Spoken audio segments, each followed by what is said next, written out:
So we're down here at Sun and Fun Lakeland, Florida, and I've run over here to the, what's this, the antique warbird section, sort of? The Vintage Hospitality Center. Vintage Hospitality Center, and I've run into an old friend of mine, Robert Bosley. Actually been to his facility way up in the Missouri area. Correct.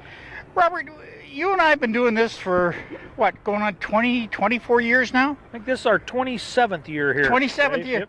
And every year that I come down to the show, you have another airplane for me to interview you on. That's correct. We try to bring a different airplane every year. Now, what's this one called? This is a Nieuport 28. Now, what's the story on this airplane? I understand most of the time when you and I get together, you've just finished something and just rushed down here with it, and it still has some rivets that you've got to pull on it. This one here looks ready to fly or has been flown. Yeah, most generally you'll see our new prototypes. We typically will display something down here. This particular airplane we built, started 10 years ago, finished approximately 9 years ago in conjunction with Blake Thomas and Sandy Thomas. And they live in the area, so he flew the airplane down this year and put it on display for us. Now, is this the gentleman that built the airplane then? Yes, it is. Well, why don't you pass the microphone over to him and let me have a little chat with him. Now, I've interviewed Robert over and over and over about his airplanes. I don't often get to talk to someone that has actually built one of his aircraft. How was this aircraft when you built it? Like, how did it go together for you? Well, you know, it was a real unique experience. I'd built another airplane before that, and this airplane seemed to be even easier than the kit. And the kit was an outstanding kit to work with. It went relatively quickly. It was about 950 hours and 9 months, and Robert was very helpful on building the kit and making recommendations while we were building the kit. Now, what type of construction does he use it? I mean, this looks like a World War I aircraft, but it doesn't look like it's the type of construction that was used back then.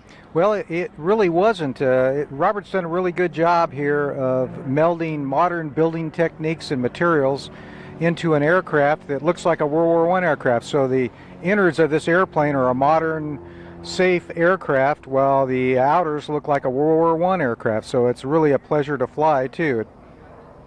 Now, were there any problems? Like, is it done from a set of plans that you work from, or how do you start this project? Well, you start the project, you get a hold of Robert Bosley, Airdrome Aeroplanes, and decide what type of kit you want, what type of airplane. And I wanted a full-scale Nieuport 28 because that was the first fighter that we ever went to war with as Americans during World War I.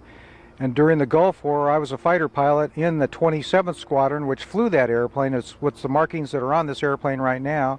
And since I couldn't afford an F-15, I needed a Nieuport 28 instead. I got our first fighter. Now, where did you build it then? Is it capable of being built, say, in a one-car size of a one or a two-car garage? Yes, you could. You could build it in a one or two size car garage. You could actually do builder's assist, which I did part of that here with Robert.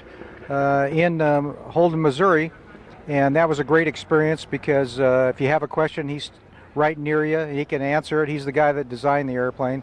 And Robert did some extra special stuff when he designed the airplane because he put more of a modern airfoil on it, so the aircraft are more stable, they fly better, they don't have the some of the unusual characteristics of the other World War I airplanes that were difficult to fly. These are really nice to fly, like a Super Cub or a Cub. Okay. Now, when you're building the airplane, did you require any special tooling? Was there a whole bunch of stuff that you had to buy to finish the kit off? No, not really. It's just basic, you know, it's a lot of pop rivets, you know, just basic tools that you need to build an airplane. Not necessarily an airplane, but just any tools work too. And it was very simple, and the process was very good. And if you had a problem, Robert was on the phone immediately. You could talk to him, or you could actually go visit him in person, and that was very helpful. Now, I noticed this has got a big propeller on the front of it, so I imagine it's got some sort of power in there behind it to push it. What engine are you using on this? The engine we're using right now is a Lycoming 0290D, which puts out about 125 horsepower. It's a very reliable aviation engine that's been used in many aircraft, like the Tripacer is one of the aircraft that it was used in. but you have a choice of what type of engines you want. If you want a different look, you can put a radial engine on it. Some of those are experimental, or you can go ahead like I did and put a regular aircraft engine on it, we're looking for a very reliable engine to fly around in.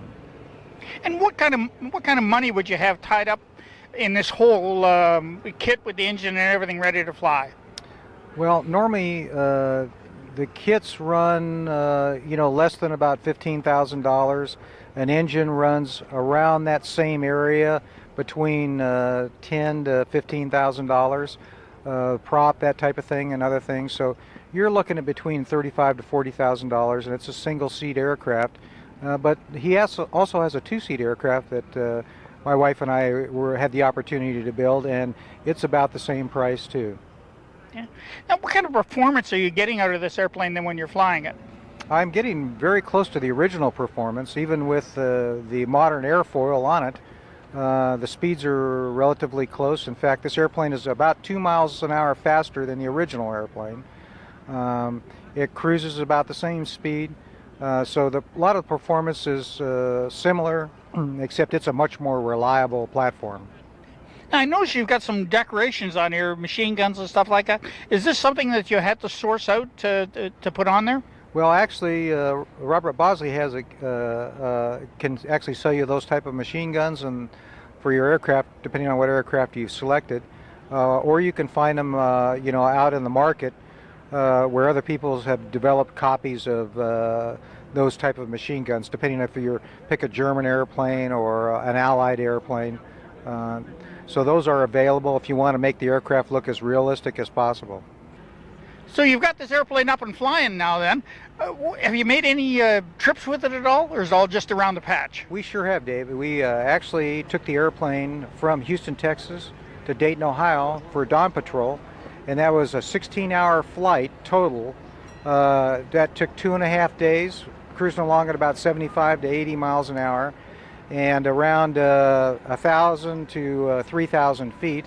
And it was very interesting because it was a time of the year when they were burning the fields, so it was almost like a battle was below you. So you're smelling the smoke and living the life of a World War I pilot flying below the battlefield. So I had a good idea, and it wasn't as easy as I thought it was. It was a real challenge.